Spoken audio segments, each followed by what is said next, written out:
بسم اللہ الرحمن الرحیم.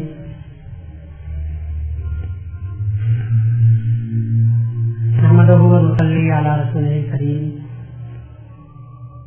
والمہدی الموعود علیہ الصلاۃ والتسلیم. اما بعد فقد قال اللہ تبارک و تعالی فی کلامہ القدیم والفرقان العظیم. اعوذ باللہ من الشیطان الرجیم. بسم اللہ الرحمن الرحیم. ان الذین یبایعونک انما یبایعون اللہ ید اللہ فوق ایدیہم. ارشاد خداوندی ہے کہ اے پیغمبر، جو لوگ آپ کے ہاتھ پر بیعت کرتے ہیں حقیقت میں وہ اللہ کے ہاتھ پر بیعت کرتے ہیں. اللہ کا ہاتھ ان کے ہاتھوں پر ہے. اسلام میں اور مہذبیت میں بیعت کے پیر مریدی کا کیا تصور ہے، اس کے تعلق سے گفتگو 2-3 دن سے ہو رہی ہے. بیعت کی اصل کو قرآن شریف کی آیت کے ذریعے ثابت کیا گیا. بیعت کے مفہوم کو بھی احادیث کے ذریعے سے واضح کیا گیا، اور اس سلسلے میں اوروں کے یا غیروں کے جو کچھ اعتراضات ہوتے ہیں ہوتے چلے آ رہے ہیں، اغیار کی جانب سے جس کو شبہات کا طوفان بہایا جا رہا ہے، اور اس سلسلے میں لوگوں کو خصوصاً آج کے مغربی طرز کے تعلیم یافتہ لوگوں کو ورغلانے اور بھٹکانے کی جو مہم چلائی جا رہی ہے، تاکہ لوگوں کو بیعت کے تصور سے دور کر دیا جائے، مشرکین سے ان کے دلوں میں نفرت بٹھا دی جائے اور ان کو آزاد کر دیا جائے. یہ بھی بے دینی پھیلانے کی ایک سازش ہے.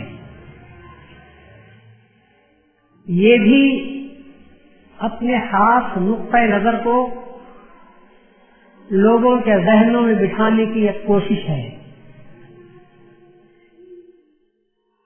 میں کچھ کہنا چاہتا ہوں، اور میری وہ بات ہے جو سب سے ہٹی ہوئی ہے،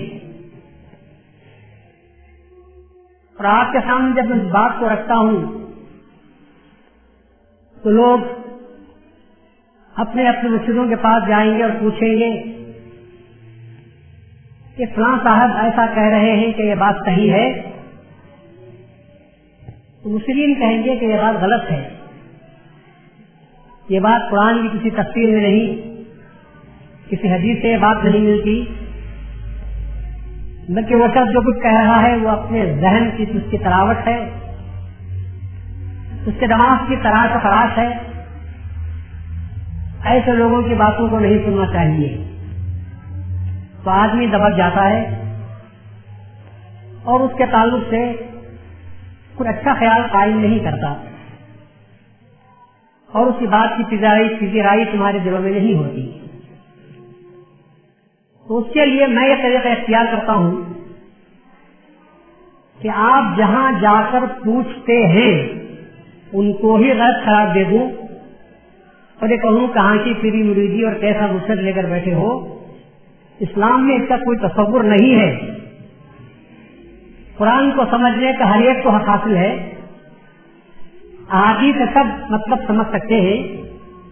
یہ کہ پرانے زمانے کے فرسودہ روایات کو لے کر بیٹھے ہوئے ہو کہ مرشد کی طرف سے بات معلوم ہوگی، مشائخین بھی بات کہیں گے، علماء ہی کی طرف سے ہم کو بات ملنی چاہیے تو بات صحیح ہو سکتی ہے. اللہ نے کہا ہے کہ قرآن تمہارے لیے میں نازل کیا ہوں، ہم نے قرآن کو تمہارے لیے آسان کر دیا ہے. جب قرآن آسان زبان میں نازل ہوئی ہے تو پھر اس کو پوچھنے کے لیے کسی کے پاس جانے کی کیا ضرورت ہے؟ اگر اس طریقے پر بات کو سمجھانے تو نوجوان بھی سمجھ سکتا ہے کہ ہاں کہ قرآن کہہ رہا ہے کہ اللہ کہہ رہا ہے کہ ہم نے قرآن کو آسان بنا کر تمہارے لیے پیش کیا ہے تاکہ تم نصیحت حاصل کر سکو، تو پھر ان پیروں کے پاس جانے کی کیا ضرورت ہے؟ ان کی غلامی کون اختیار کرے؟ ان کے ہاتھ میں ہاتھ دینے کی کیا ضرورت ہے؟ قرآن ہمارے ہاتھوں میں موجود ہے، احادیث کے ترجمے بھی ہو رہے ہیں، کیا ہم قرآن و حدیث پر اسلام کی باتوں کو سیکھ نہیں سکتے؟ تو نوجوان اور عوام کی اکثریت اسی نہج پر چل رہی تھی، چلانے کی کوشش کی جا رہی تھی، اور آج بھی بعض جماعتوں کی طرف سے جو تفسیریں شائع ہو رہی ہیں اسی بات کو سمجھانے کی کوشش کرتے ہیں کہ بہت آسان زبان میں قرآن نازل ہوا ہے اور میں بھی آپ کو آسان زبان میں سمجھاتا ہوں، لیکن اس آسانی کے پیچھے جس کے مشکلات ہیں اس کا تصور آپ لوگوں کو نہیں ہو سکتا۔ آسان بات کے ذریعے سے جو سب سے بڑی مشکل پیدا کی جا رہی ہے اس بات کو آپ لوگ نہیں سمجھ سکتے، اس کی روانی میں بہہ جاتے ہیں۔ نتیجہ یہ ہوتا ہے کہ آپ اپنی سمجھ سے جو سمجھتے ہیں یا دوسرا شخص اپنی سمجھ سے جو آپ کو سمجھاتا ہے اسی کو آپ حق مانتے ہیں، اور اس سے ہٹ کر بات اگر ہماری طرف سے ملتی ہے تو آپ اس بات کو ماننے کے لیے تیار نہیں ہوتے۔ حالانکہ بات جو کہی جا رہی ہے وہ اتنی آسان نہیں ہے۔ کیا ہر شخص قرآن پڑھ کر مسائل کو سیکھ سکتا ہے؟ کیا ہر شخص قرآن پڑھ کر مطالب کو، معانی کو، اسرار اور رموز کی بہت دور کی بات نہیں؟ کیا صرف قرآن کو پڑھ کر ایک عام آدمی مطلب حاصل کر سکتا ہے؟ جبکہ بڑے بڑے علماء قرآن کی تفسیر کے سلسلے میں دنیا بھر کی مشکلات اٹھاتے ہیں، تب کہیں کہہ کر کچھ بات آپ کے سامنے رکھنے کی کوشش کرتے ہیں۔ بعض آیتیں ایسی ضرور ہیں کہ جو ہر پڑھا لکھا شخص بھی جان سکتا ہے اور اس کو سیکھ سکتا ہے۔ اقیموا الصلاۃ وآتوا الزکاۃ، یہ ایسی آیت ہے کہ کوئی بھی پڑھ کر سمجھ سکتا ہے کہ نماز کو قائم کرو، زکات کو ادا کرو۔ یا ایھا الذین آمنوا اتقوا اللہ، اے لوگو اللہ سے ڈرو، وکونوا مع الصادقین، سچوں کے ساتھ ہو جاؤ۔ بعض آیتیں ایسی ہیں جو آسان ہیں، لیکن سمجھ لینا اور بات ہے، عمل کرنا اور بات ہے۔ سمجھ تو یہ آپ آیت پڑھ کر کے اقیموا الصلاۃ سے مطلب یہ ہے کہ نماز پڑھو، لیکن نماز پڑھنے کے کیا طریقے ہیں؟ اگر آپ کہیں گے کہ ہم کو احادیث سے معلوم ہو جاتا ہے کہ رسول اللہ صلی اللہ علیہ وسلم نے حج نماز پڑھ کر ہم کو بتائی ہے، تو ہم کو معلوم ہو جاتا ہے کہ نماز کیسے پڑھنی چاہیے۔ کل یا پرسوں میں نے وہ بات کہی تھی کہ نماز حرکتوں کا نام نہیں ہے، جس طرح اعضاء و جوارح کا نام انسان نہیں، اعضاء و جوارح سے کی جانے والی حرکتوں کا نام بھی نماز نہیں۔ اعضاء و جوارح میں روح کام کرتی ہے تو انسان کہلاتا ہے، ان حرکات میں جب جان پڑتی ہے خشوع و خضوع کی، دل حاضر رہتا ہے تو اس کو ہم نماز کے نام سے یاد کرتے ہیں۔ خوف و خشیت نہ ہو تو نماز کیسی، توجہ اللہ نہ ہو تو نماز کیسی، انابت اللہ نہ ہو تو نماز کیسی، دل حاضر نہ ہو تو نماز کیسی، راز و نیاز نہ ہو تو نماز کیسی ہو سکتی ہے؟ کیا کچھ بیٹھ کو آپ نماز کے نام سے یاد کر سکتے ہیں؟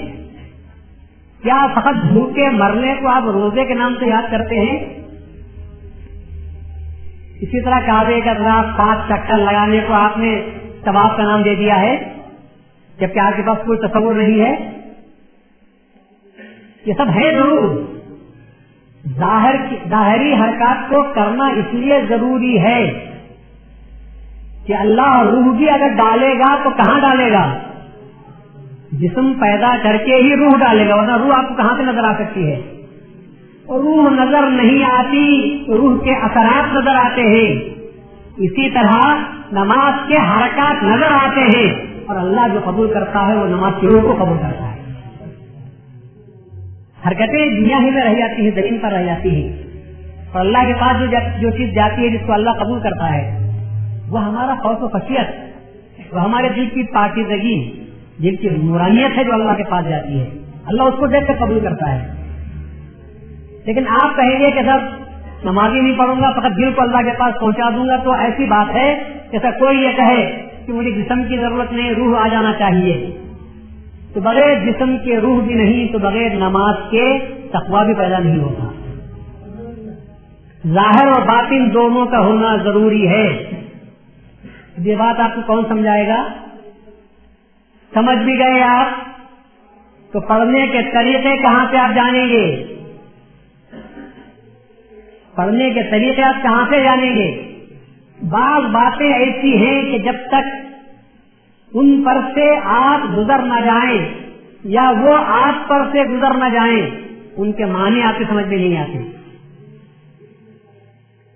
آپ کے پیٹ میں درد ہو رہا ہے, آپ ڈاکٹر کے سامنے جو بات کہہ سکتے ہیں وہ یہی بات ہے کہ ڈاکٹر صاحب میرے پیٹ میں بہت درد ہو رہا ہے. کتنا ہے؟ بہت ہے, بہت ہے.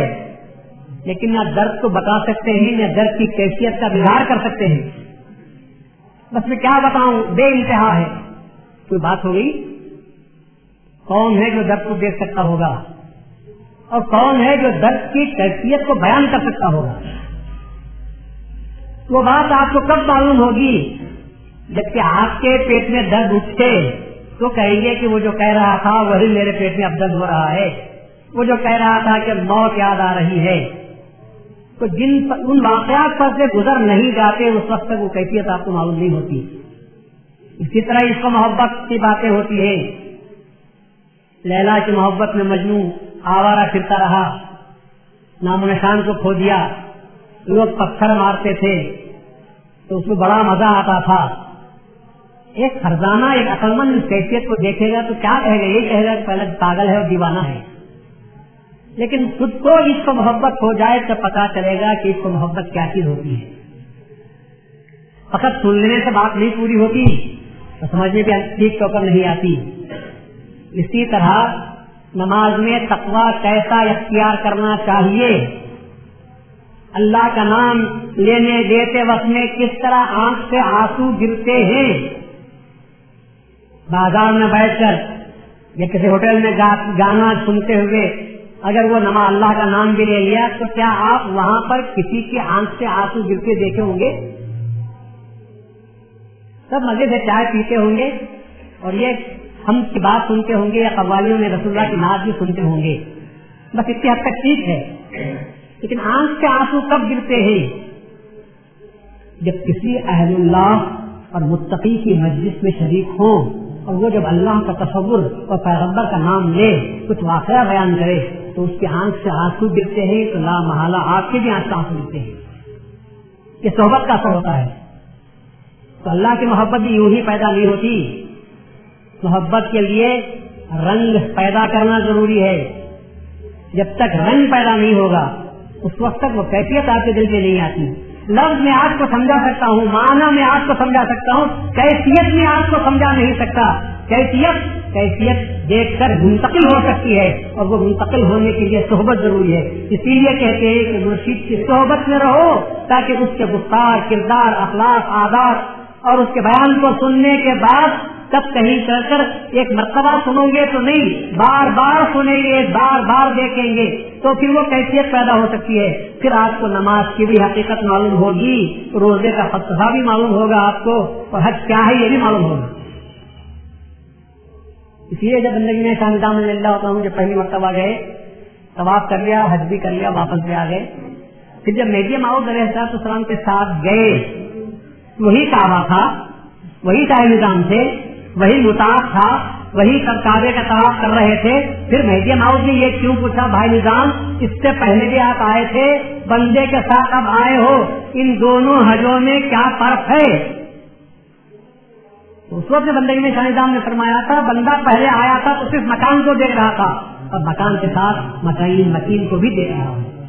پہلے آیا تھا تو گھر دیکھا تھا, اب جو آیا ہوں گھر کے ساتھ گھر والے کو بھی دیکھ رہا ہوں تو یہ پہلے کیا بات تھی؟ وہی نظام، وہی دونوں آنکھیں، وہی کعبہ، وہی طواف، وہی مطاف، وہی احرام.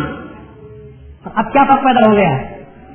معلوم ہوا زمین آسمان کا جو فرق پیدا ہوا ہے، پہلے مکان کو ہی دیکھ لیے تھے اور اب مکین کو دیکھ رہے ہیں. اس میں کس کی تاثیر تھی، جس کا اثر تھا جو کام کر رہا تھا؟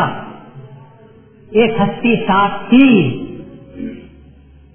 اور اس ہستی نے اپنے رنگ میں رنگا تھا. اب اس کے اظہار کا موقع کب ملا؟ جب کعبے پہ نظر پڑی تو صاحب کعبہ بھی نظر آنے لگا. اسی لیے کہتے ہیں کہ مرشد کی صحبت ضروری ہے. بڑے کو صحبت کب ہوگی؟ جبکہ کسی مرشد کو قائم کرے، مرشد سے محبت ہو، مرشد سے عقیدت ہو، اس کے بعد کہیں چل کر وہ کیفیت آپ میں پیدا ہو سکتی ہے. اور اگر نہیں بس کتاب پڑھ لی، کتاب احرام کے کیا ہے؟ بولے احرام کے معنی یہ ہے دو بغیر سلے ہوئے کپڑوں کو لے لیں اور نیت کر کر باندھ لیں. ہو گیا احرام آپ کا؟ آپ کا احرام ہو گیا. شریعت کی نظر میں احرام ہو گیا، فقہ کی نظر میں احرام ہو گیا. عالم سے پوچھو تو وہ کہے گا احرام ہو گیا. اور کسی صوفی سے، کسی عارف سے، کسی اہل اللہ سے، اہل دل سے پوچھو کہ کیا احرام ہو گیا؟ تو کہے گا نہیں، احرام نہیں ہوا. احرام نہیں ہوا. تو کیوں احرام نہیں ہوا؟ بھائی احرام اس لیے نہیں ہوا کہ اس نے اپنے پرانے کپڑے نکالے ہیں اور دو کپڑے باندھ لیے ہیں. اس کو احرام کے نام سے یاد نہیں کرتے. احرام کے معنی یہ ہے کہ اب تک یہ ظاہری کپڑے پہن کر جو میں گناہ کرتا تھا اب ان کو حرام قرار دیتا ہوں. اب لباس کو بدل دیا، زندگی کو بدل دیتا ہوں اور آئندہ کے لیے وعدہ کرتا ہوں کہ گناہ نہیں کروں گا. اگر یہ نیت ہے تو احرام صحیح ہوا. اور احرام کہتا ہے کہتا ہے احرام ہوا. تو یہ بات کہاں سے آپ کو مل سکتی ہوگی؟ کتابیں پڑھو تو آپ کو یہ باتیں معلوم نہیں ہوں گی. یہ باتیں کسی مرشد کی صحبت میں رہیں گے تو پتا چلے گا. تو احرام پڑھتے وقت، احرام باندھتے وقت میں کیا آپ تصور کر رہا تھا، اپنے خدا سے کیا کہہ رہا تھا، اور اپنے پرانے کپڑوں کو نکالتے وقت میں اسے کیا سوچا تھا کہ پرانی میری جتنی جو چیز آئی ہوئی ہے اس پورے میں کھولی کو بدل رہا ہوں، میں اپنی زندگی کو پرانی ترک کر رہا ہوں اور آج نئی زندگی کو سامنے لے کر جا رہا ہوں. یہ تصور ہے احرام کا. اگر یہ بات آپ کو مرشد سے معلوم ہو سکتی ہے. اور اگر وہ کہ مرشد کی ضرورت نہیں ہے، آپ کو سکھایا جا رہا ہے تفسیروں کے ذریعے سے، تقسیموں کے ذریعے سے آپ کو سکھایا جاتا ہے یہ کچھ بھی ہے، کچھ بھی ہے، وہ کپڑے باندھ ہو جائے گا. وہ ہاتھ میں اونٹ لے لیے، بھائی آگے سب اور آگے ڈالوں ڈالو ڈال دیا، اونٹ ہو گیا. اگر اونٹ ڈالنے کا فلسفہ کیا ہے؟ کیوں مرشد کو ہی بلایا جا رہا ہے؟ اگر اتنا ہی کام کرنا ہے تو آپ لوگ نہیں کر سکتے؟ گھر میں عورتیں بھی کر لے سکتی ہیں، گھر میں خوشبو پھیلانی ہے. لیکن اگر اس کا کچھ فلسفہ ہے، اگر اس کا کچھ فلسفہ ہے تو آپ کو فلسفہ سیکھنا چاہیے، وہ مراد جاننی چاہیے. تب کہیں چل کر آپ کا عروج بھی پورا ہوتا ہے. ہر کام کی ایک نیت ہوتی ہے، ہر کام کی ایک روح ہوتی ہے. جسم کے اندر ایک روح ہوتی ہے. جب روح ہوتی ہے تو وہ کام صحیح طور پر انجام پاتا ہے، اور نہیں تو صرف شکل کی شکل میں بظاہر ایک شکل ہے جو سامنے آ جاتی ہے اور شکل سے کچھ نہیں ہوتا. حضرت مہدی موعود علیہ السلام نے رسول اللہ صلی اللہ علیہ وسلم نے بھی لوگوں کو کہا تھا، روایت آئی ہے کہ لوگوں کیا تم رسول کے ہاتھ پر بیعت نہیں کرو گے؟ رسول اللہ پوچھتے ہیں کس سے؟ صحابہ کرام سے پوچھتے ہیں کہ کیا تم رسول کے ہاتھ پر بیعت نہیں کرو گے؟ تو صحابہ نے کہا کیوں نہیں؟ کہ رسول اللہ نے اپنا ہاتھ پھیلا دیا اور اس وقت جو بیٹھے ہوئے تھے وہ بیعت کرتے ہوئے پوچھے کس بات کی آپ کی بیعت کریں؟ صحابہ کیا رسول اللہ پر ایمان نہیں لائے تھے؟ کیا انہوں نے اسلام کا اقرار نہیں کیا تھا؟ پھر رسول اللہ یہ پوچھتے ہیں